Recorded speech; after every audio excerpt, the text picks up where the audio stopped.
चतुर्थोध्याय। इंद्र आदि देवताओं द्वारा देवी की स्तुति। सिद्धि की इच्छा रखने वाले पुरुष जिनकी सेवा करते हैं तथा देवता जिन्हें सब ओर से घेरे रहते हैं, उन जया नाम वाली दुर्गा देवी का ध्यान करें। उनके श्रीअंगों की आभा काले मेघ के समान श्याम है। वे अपने कटाक्षों से शत्रु समूह को भय प्रदान करती हैं। उनके मस्तक पर आबद्ध चंद्रमा की रेखा शोभा पाती है। वे अपने हाथों में शंख, चक्र, कृपाण और त्रिशूल धारण करती हैं। उनके 3 नेत्र हैं। वे सिंह के कंधे पर चढ़ी हुई हैं और अपने तेज से तीनों लोकों को परिपूर्ण करती हैं। ऋषि कहते हैं, अत्यंत पराक्रमी दुरात्मा महिषासुर तथा उसकी दैत्य सेना के देवी के हाथ से मारे जाने पर इंद्र आदि देवता प्रणाम के लिए गर्दन तथा कंधे झुकाकर उन भगवती दुर्गा का उत्तम वचनों द्वारा स्तवन करने लगे। उस समय उनके सुंदर अंगों में अत्यंत हर्ष के कारण रोमांच हो आया था। देवता बोले, संपूर्ण देवताओं की शक्ति का समुदाय ही जिनका स्वरूप है तथा जिन देवी ने अपनी शक्ति से संपूर्ण जगत को व्याप्त कर रखा है, समस्त देवताओं और महर्षियों की पूजनिया उन जगदम्बा को हम भक्ति पूर्वक नमस्कार करते हैं। वे हम लोगों का कल्याण करें। जिनके अनुपम प्रभाव और बल का वर्णन करने में भगवान शेषनाग, ब्रह्मा जी तथा महादेव जी भी समर्थ नहीं है। वे भगवती चंडिका संपूर्ण जगत का पालन एवं अशुभ भय का नाश करने का विचार करें। जो पुण्य आत्माओं के घरों में स्वयं ही लक्ष्मी रूप से, पापियों के यहाँ दरिद्रता रूप से, शुद्ध अंतःकरण वाले पुरुषों के हृदय में बुद्धि रूप से, सत्पुरुषों में श्रद्धा रूप से तथा कुलीन मनुष्य में लज्जा रूप से निवास करती हैं, उन आप भगवती दुर्गा को हम नमस्कार करते हैं। देवी, आप संपूर्ण विश्व का पालन कीजिए। देवी, आपके इस अचिंत्य रूप का, असुरों का नाश करने वाले भारी पराक्रम का तथा समस्त देवताओं और दैत्यों के समक्ष युद्ध में प्रकट किए हुए आपके अद्भुत चरित्रों का हम किस प्रकार वर्णन करें। आप संपूर्ण जगत की उत्पत्ति में कारण हैं। आप में सत्वगुण, रजोगुण और तमोगुण, ये तीनों गुण मौजूद हैं, तो भी दोषों के साथ आपका संसर्ग नहीं जान पड़ता। भगवान विष्णु और महादेव जी आदि देवता भी आपका पार नहीं पाते। आप ही सबका आश्रय हैं। यह समस्त जगत आपका अंशभूत है, क्योंकि आप सबकी आदिभूत अव्याकृता परा प्रकृति हैं।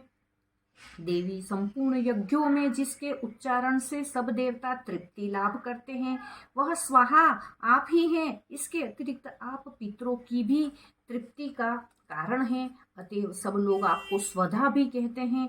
देवी, जो मोक्ष की प्राप्ति का साधन है, अचिंत्य महाव्रत स्वरूपा है, समस्त दोषों से रहित जितेंद्रिय, तत्व को ही सार वस्तु मानने वाले तथा मोक्ष की अभिलाषा रखने वाले मुनिजन जिसका अभ्यास करते हैं, वह भगवती पराविद्या आप ही हैं।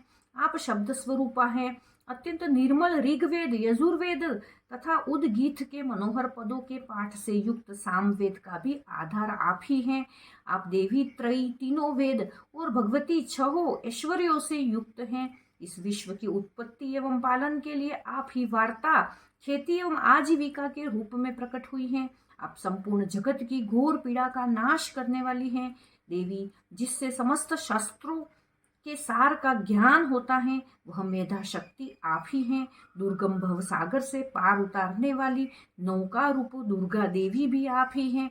आपकी कहीं भी आसक्ति नहीं है। कैटभ के शत्रु भगवान विष्णु के वक्षस्थल में एकमात्र निवास करने वाली भगवती लक्ष्मी तथा भगवान चंद्रशेखर के द्वारा सम्मानित गौरी देवी भी आप ही हैं। आपका मुख मंद मुस्कान से सुशोभित, निर्मल, पूर्ण चंद्रमा के बिंब का अनुकरण करने वाला और उत्तम सुवर्ण की मनोहर कांति से कमनीय है, तो भी उसे देखकर महिषासुर को क्रोध हुआ और सहसा उसने उस पर प्रहार कर दिया। यह बड़े आश्चर्य की बात है। देवी, वही मुख जब क्रोध से युक्त होने पर उदय काल के चंद्रमा की भांति लाल और तनी हुई भौहों के कारण विकराल हो उठा, तब उसे देखकर जो महिषासुर के प्राण तुरंत निकल गए, यह उससे भी बढ़कर आश्चर्य की बात है, क्योंकि क्रोध में भरे हुए यमराज को देखकर भला कौन जीवित रह सकता है। देवी, आप प्रसन्न हो। परमात्मा स्वरूपा, आपके प्रसन्न होने पर जगत का अभ्युदय होता है और क्रोध में भर जाने पर आप तत्काल ही कितने कुलों का सर्वनाश कर डालती हैं। यह बात अभी अनुभव में आई है, क्योंकि महिषासुर की यह विशाल सेना क्षण भर में आपके कोप से नष्ट हो गई है। सदा अभ्युदय प्रदान करने वाली आप, जिन पर प्रसन्न रहती हैं वे ही देश में सम्मानित हैं, उन्हीं को धन और यश की प्राप्ति होती है, उन्हीं का धर्म कभी शिथिल नहीं होता तथा वे ही अपने हष्ट पुष्ट स्त्री पुत्र और भृत्यों के साथ धन्य माने जाते हैं। देवी आपकी ही कृपा से पुण्यात्मा पुरुष प्रतिदिन अत्यंत श्रद्धा पूर्वक सदा सब प्रकार के धर्मानुकूल कर्म करता है और उसके प्रभाव से स्वर्ग लोक में जाता है। इसलिए आप तीनों लोकों में निश्चय ही मनोवांछित फल देने वाली हैं। माँ दुर्गे आप स्मरण करने पर सब प्राणियों का भय हर लेती हैं और स्वस्थ पुरुषों द्वारा चिंतन करने पर उन्हें परम कल्याणमयी बुद्धि प्रदान करती हैं। दुख दरिद्रता और भय हरने वाली देवी आपके सिवा दूसरी कौन है जिसका चित्त सबका उपहार करने के लिए सदा ही दयाद्र रहता हो। देवी इन राक्षसों के मारने से संसार को सुख मिले तथा ये राक्षस चिरकाल तक नरक में रहने के लिए भले ही पाप करते रहे हो, इस समय संग्राम में मृत्यु को प्राप्त होकर स्वर्ग लोक में जाए, निश्चित ही यही सोचकर आप शत्रुओं का वध करती हैं। आप शत्रुओं पर शस्त्रों का प्रहार क्यों करती हैं? समस्त असुरों को दृष्टिपात मात्र से ही भस्म क्यों नहीं कर देती? इसमें एक रहस्य है। ये शत्रु भी हमारे शस्त्रों से पवित्र होकर उत्तम लोकों में जाए, इस प्रकार उनके प्रति भी आपका विचार अत्यंत उत्तम रहा है।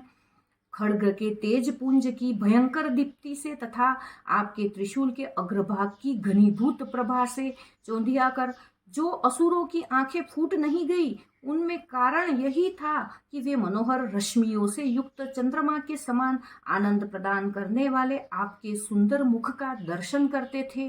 देवी आपका शील दुराचारियों के बुरे बर्ताव को दूर करने वाला है, साथ ही यह रूप ऐसा है जो कभी चिंतन में भी नहीं आ सकता और जिसकी कभी दूसरों से तुलना भी नहीं हो सकती, तथा आपका बल और पराक्रम तो उन दैत्यों का भी नाश करने वाला है जो कभी देवताओं के पराक्रम को भी नष्ट कर चुके थे। इस प्रकार आपने शत्रुओं पर भी अपनी दया ही प्रकट की है। वरदायिनी देवी आपके इस पराक्रम की किसके साथ तुलना हो सकती है, तथा शत्रुओं को भय देने वाला एवं अत्यंत मनोहर ऐसा रूप भी आपके सिवा और कहाँ है। हृदय में कृपा और युद्ध में निष्ठुरता, ये दोनों बातें तीनों लोकों के भीतर केवल आप में ही देखी गई हैं। मातः आपने शत्रुओं का नाश करके समस्त त्रिलोकों की रक्षा की है, उन शत्रुओं को भी युद्ध भूमि में मारकर स्वर्गलोक में पहुंचाया है तथा उन्मत्त दैत्यों से प्राप्त होने वाले हम लोगों के भय को भी दूर किया है। आपको हमारा नमस्कार है।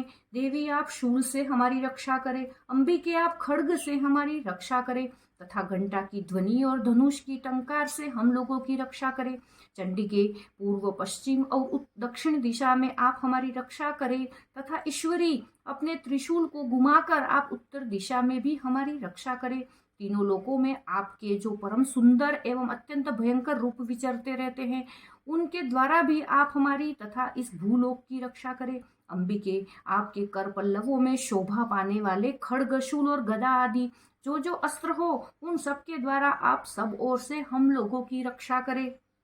ऋषि कहते हैं, इस प्रकार जब देवताओं ने जगन माता दुर्गा की स्तुति की और नंदन वन के दिव्य पुष्पों एवं गंध चंदन आदि के द्वारा उनका पूजन किया, फिर सबने मिलकर जब भक्ति पूर्वक दिव्य धूपों की सुगंध निवेदन की, तब देवी ने प्रसन्न वदन होकर प्रणाम करते हुए सब देवताओं से कहा।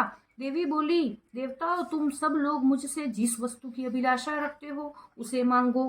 देवता बोले, भगवती ने हमारी सब इच्छा पूर्ण कर दी, अब कुछ भी बाकी नहीं है, क्योंकि हमारा यह शत्रु महिषासुर मारा गया।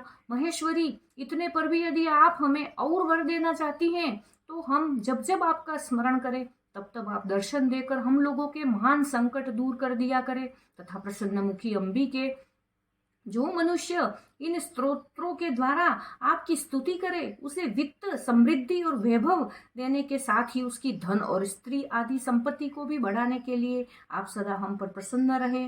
ऋषि कहते हैं, राजन, देवताओं ने जब अपने तथा जगत के कल्याण के लिए भद्रकाली देवी को इस प्रकार प्रसन्न किया, तब वे तथास्तु कहकर वहीं अंतर्धान हो गई। भूपाल, इस प्रकार पूर्व काल में तीनों लोगों का हित चाहने वाली देवी जिस प्रकार देवताओं के शरीरों से प्रकट हुई थी, वह सब कथा मैंने कह सुनाई। अब पुनः देवताओं का उपकार करने वाली वे देवी दुष्ट दैत्यों तथा शुंभ निशुंभ का वध करने एवं सब लोगों की रक्षा करने के लिए गौरी देवी के शरीर से जिस प्रकार प्रकट हुई थी, वह सब प्रसंग मेरे मुंह से सुनो। मैं उसका तुमसे यथावत वर्णन करता हूँ। इस प्रकार श्री मार्कंडेय पुराण में सावर्णिक मनवंतर की कथा के अंतर्गत देवी महात्म्य में शक्रादि स्तुति नामक चौथा अध्याय पूरा हुआ। बोलो अम्बे मात की जय।